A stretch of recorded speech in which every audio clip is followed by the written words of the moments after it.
নিয়ত সম্পর্কে হাদিস ওমর রাদিয়াল্লাহু তাআলা আনহু হতে বর্ণিত, তিনি বলেন, রাসূলুল্লাহ সাল্লাল্লাহু আলাইহি ওয়াসাল্লাম বলেছেন, ইন্নামাল আমালু বিন্নিয়াত, সমস্ত কাজের ফলাফল নিয়তের উপর নির্ভরশীল। ঈমান সম্পর্কে হাদিস আনাস রাদিয়াল্লাহু তাআলা আনহু হতে বর্ণিত, তিনি বলেন, রাসূলুল্লাহ সাল্লাল্লাহু আলাইহি ওয়াসাল্লাম বলেছেন, লা ইউমিনু আহাদুকুম হাত্তা আকুনা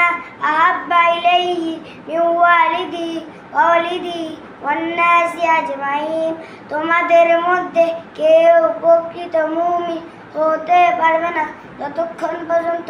আমি তার কাছে তার পিতা, তার সন্তান সন্ততি এবং অন্যান্য সকল মানুষ হতে প্রিয়তম হই। লম্বা জ্ঞান সম্পর্কে হাদিস আনাস রাদিয়াল্লাহু তাআলা আনহু হতে বর্ণিত, তিনি বলেন, রাসূলুল্লাহ সাল্লাল্লাহু আলাইহি ওয়াসাল্লাম বলেছেন, তালাবুল ইলমি ফারিদাতুন আলা কুল্লি মুসলিম, জ্ঞান অর্জন করা প্রত্যেক মুসলমানের জন্য ফরজ।